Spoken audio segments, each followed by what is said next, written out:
ရာယူခြင်းမဟုတ်တဲ့ချစ်စင်းနဲ့စွန့်စားပြီးချစ်မယ်ဆိုလည်းမမြင်ရဲ့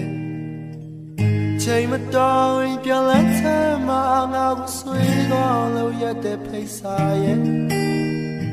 မင်းလက်ဆောင်မေးထားတဲ့